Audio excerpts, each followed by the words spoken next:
All right, guys, we are live now. Little members only, free to the public. We're going to double up on free videos for tomorrow. Quite frankly, you're probably going to get a bunch of them for the rest of the summer. As I acclimate myself to a little bit of a difference in my life, we got some adjustments to make. So you guys will be getting some free stuff. Hope you enjoy it. Things will be back to normal or normal-ish in not too long in the future. Let's get it, man. So as we kind of mentioned already, I find pitching tough on the first slate. Sounds like maybe you have a little bit of a different opinion. You got somebody you like? No, I just haven't really looked it over as much as you have. Only given it like one quick run through. So, Okay, go ahead. This is one where, for me, I would check back on ownership, and I'm sure you'll do that as you're doing the write-up in the morning and everything like that. Like, I want the guys that are lower owned because, quite frankly, whether you're going Brad Keller, Chris Paddock, Baumgardner, I don't feel great about any of them. So if there is a discrepancy, I'd love to play the ownership on this one. 100% agreed. One guy, what's up with Gomber? Well, how long has he been out for? He's only 6,200. Been out for a month. I guess you do your best to hope that you hear something about a pitch limit, but I think our best guess would be he tossed 62 in the rehab out in the other day. So like he's not going more than 80, right? No, but feel good about him going like 70, 75. Which could be enough. I mean, He's been good at home this year.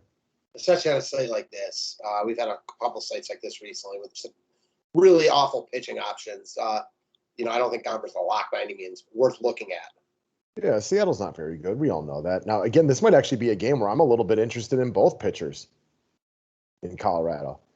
My boy Flexen didn't get his strikeouts last time, but another solid outing against the Angels. He's been good. I know everybody thinks the other shoe's going to come crashing down, and I can't blame anybody for thinking that, but he's been good. He has been good. This is an awful spot for him. I imagine the Rockies will get a ton of love.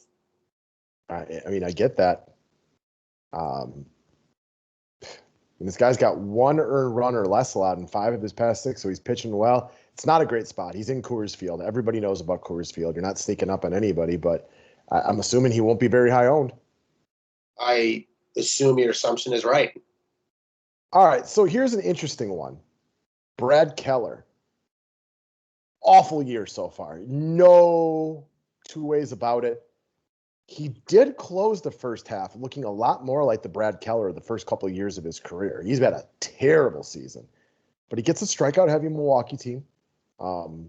Milwaukee's a good baseball team, but they're mostly good because of their pitching. 6,900. I don't think that's a bad play at all. Yeah, I don't think it's a bad play either. It's definitely risky. Now Wong's back in the lineup for Milwaukee. It's not the best spot in the world, but it's not a bad spot either. I'm with you. He's in play if nothing else.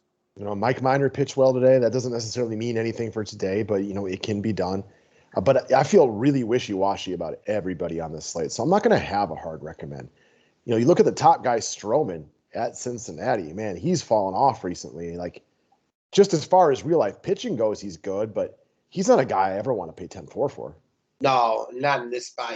We've seen the Cincy offense have a lot of success lately. Nets have an awful bullpen. I don't know. No Stroman for me. All right. Baumgardner also way too expensive at 10-1. He's one start back from the IL. He was good in his start against Chicago, but, man, that's a lot of money to spend on Madison Baumgardner against Pittsburgh. Yeah, I agree. No, thank you. Okay. I'd rather shoot my shot with somebody else. I'd rather play Flexen at 3K less. Yeah, I think Kyle Mueller, he's also too expensive, but I don't think he's crazy at all. He's got good strikeout stuff, and he had it throughout the minors. He's had it throughout his major starts. I don't know. I mean, it's risky for sure. He's too expensive is the problem now. Yeah, this guy might be all that in a bag of chips. I struggle to pitch this guy against San Diego at 9.5, right? Yeah, the price tag does it for me. Yeah, the pricing seems off on this slate, which it's been off. Trevor Williams was 9,200 today. Yeah, and he should be at least 12, right? Yeah, it's just ridiculous. It's been absolutely crazy, and this slate's no exception. All right, so the other guy would be from the Kansas City and Milwaukee game is Eric Lauer. You're still, once again, not going to be excited about pitching Eric Lauer for 8,700, but Kansas City is not a team that's fearful. Like, I feel decent about Lauer's opportunity to get you 10 points here. Not great, but decent about it. It could definitely backfire, but I don't really respect Kansas City.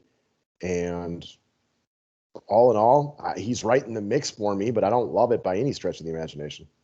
Yeah, I don't love it either. I could also see using some Royals bats, playing light on the 2-game slate today. Jorge Soler homered and, hit a rocket shot for an out in his first at bat. So I could see you going right back to a couple of those guys against him as well. Definitely. Salvador Perez is the best hitting catcher in baseball right now. Makes sense. Hunter Dozier. For sure. We see that eye to eye. Hunter Dozier looks good right now. Yeah. Max Kranick of the Pittsburgh Pirates. So he ratcheted up to 70 pitches the other day. He was really good against St. Louis, not as much against the Mets the other day. This is a little bit, once again, too expensive. But he gets a good matchup with Arizona, so fine. I wouldn't use them, but fine. Yeah, this is definitely one where you could see it working out like any one of five ways. He pitches really well. He pitches okay. Arizona hits him hard. Arizona can't do anything. Arizona's just okay. You know what I mean? Like, you've got a young pitcher and you've got a really, really bad offense that has better talent than how they played. So on any given day, they can play well, but they just usually don't. Yeah, man. Jeff Hoffman's been out for too long. He's missed a couple months now, so you're not really interested in him. Michael Walka is, well, we know you're no Walka fan, and he's giving you plenty of reasons to feel that way. Yeah, I mean, I don't think he's crazy on this slate, though, if he's going to be like a normal pitcher. So now that we've talked it through a little bit, I'm going to re-echo my sentiments from the beginning part of the video. If ownership, like projections, come out early enough tomorrow that you can really, well, and they will, that you can use them to your advantage, I definitely like the idea of playing lower-owned pitchers in GPPs, because whether you're looking at Chris Paddock against Atlanta, Brad Keller against Milwaukee, or Madison Bumgarner against Pittsburgh, I just think their likelihood for success is very similar.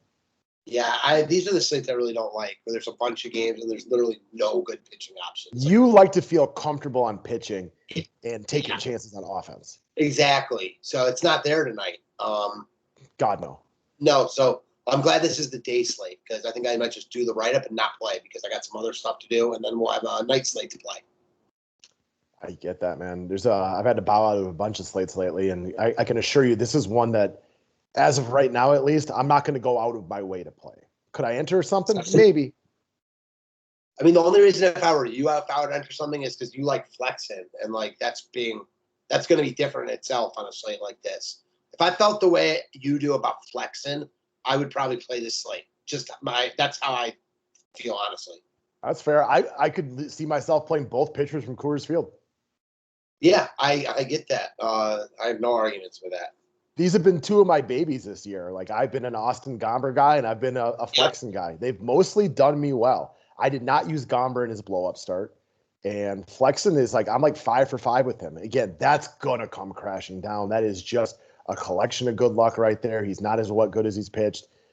But he's on my good side, and he continues to be on my good side. So I could actually go double pitchers in Coors Field, Yeah. I don't think you're crazy at all for that. I mean, I see it. Like, I legit see it. I mean, the other guys we're talking about are Eric Lauer. Like, yeah, why not? They might be the two best options. I mean, I'm wildly considering Brad Keller, though, and I'm not going to be able to watch a ton of the game tomorrow, so I don't feel like I have to root against him, so I don't have the home team bias like that. Brad Keller was a pretty decent real-life pitcher coming into this year. He has been awful all season up until the last two starts. So this could come crashing down in a heartbeat. The 9 and 7 strikeouts are high end for him, not just this year, just overall throughout his career.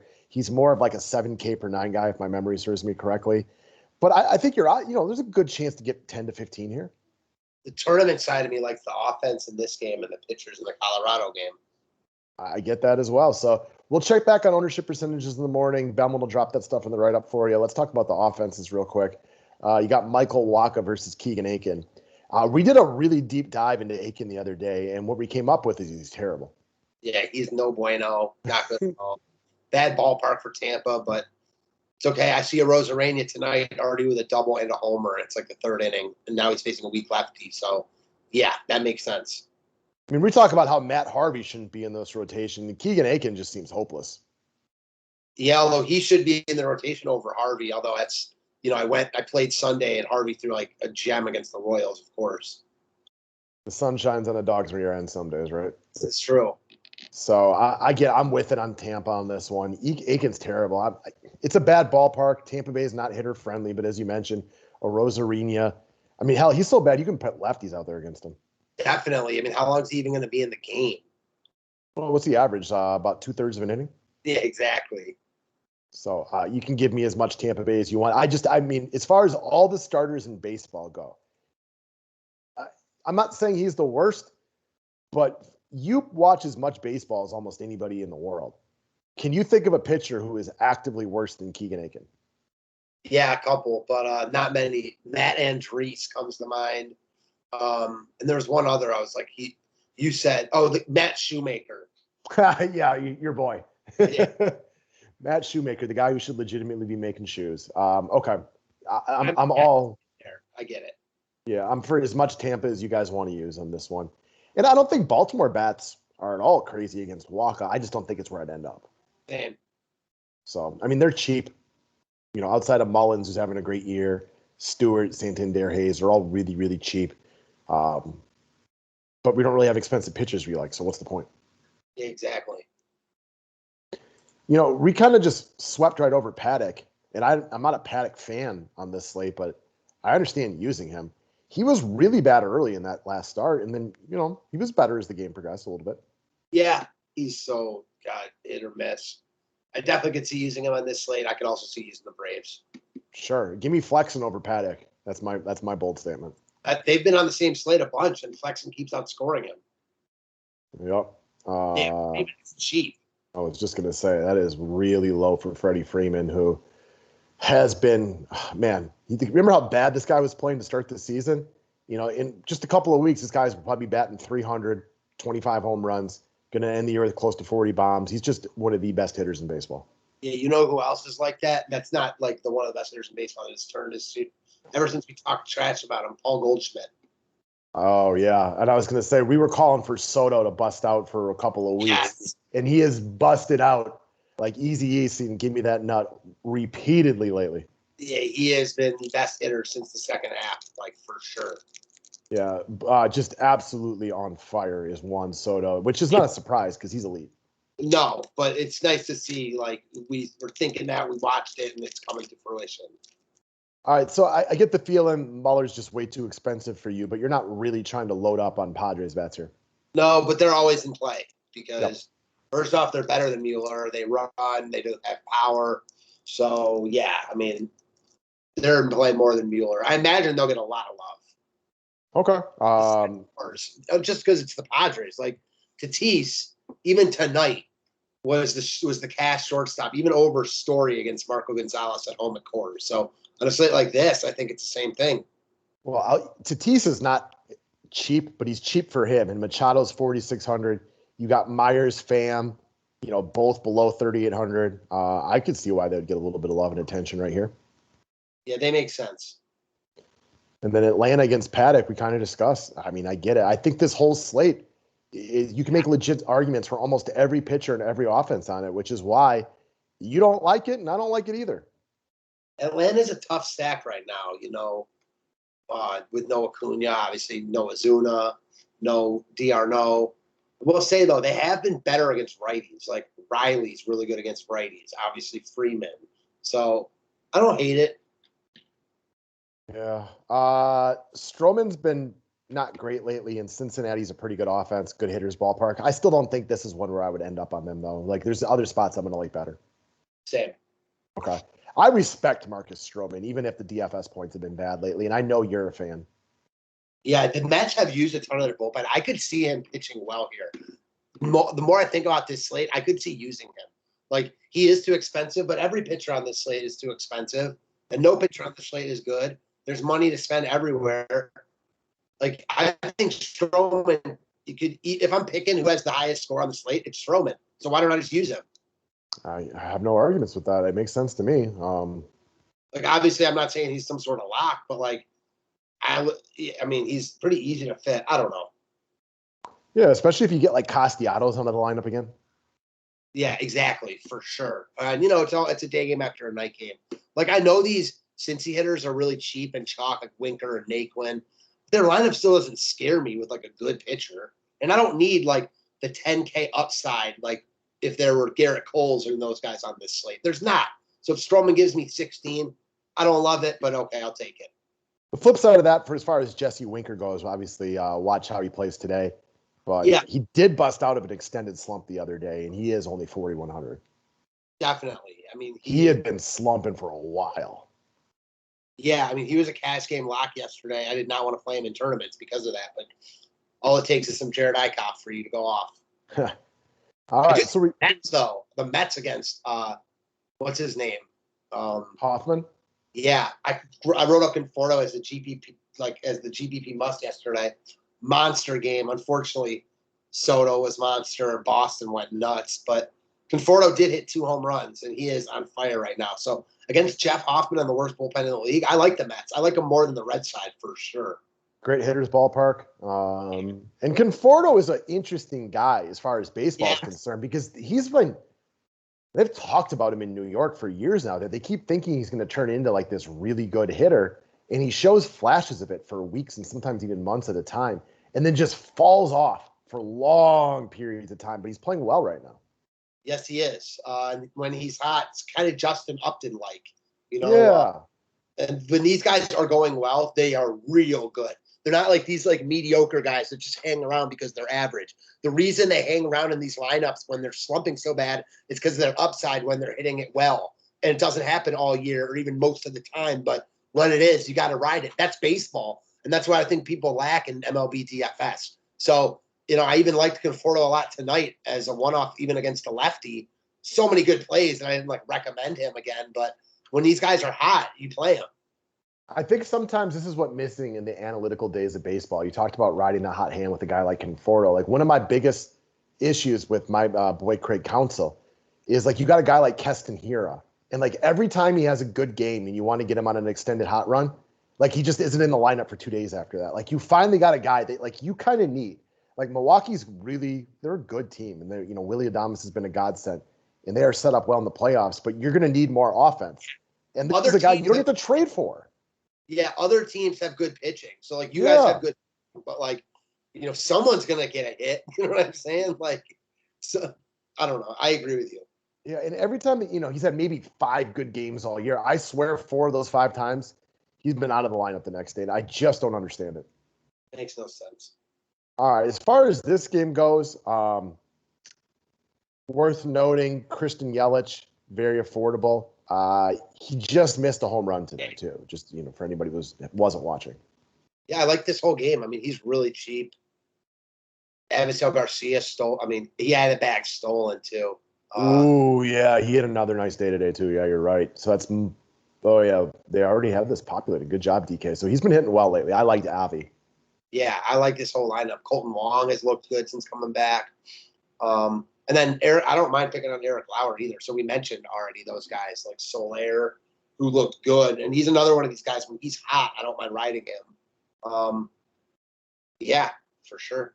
JBJ has shown some flashes recently too. He's got 9+ in 3 of his last 5. He's dirt cheap, and he's going to have no ownership. And as awful as his numbers are, this guy's been an all-star before. He's been I think an NLCS MVP. He has his moments, but really it's about the price tag. For sure. So I'm with you, though. I kind of like Eric Lauer. I kind of like Brad Keller. I kind of like the offenses as well. We've talked about who's good right here. You guys kind of all know. Salvador Perez is really, really good.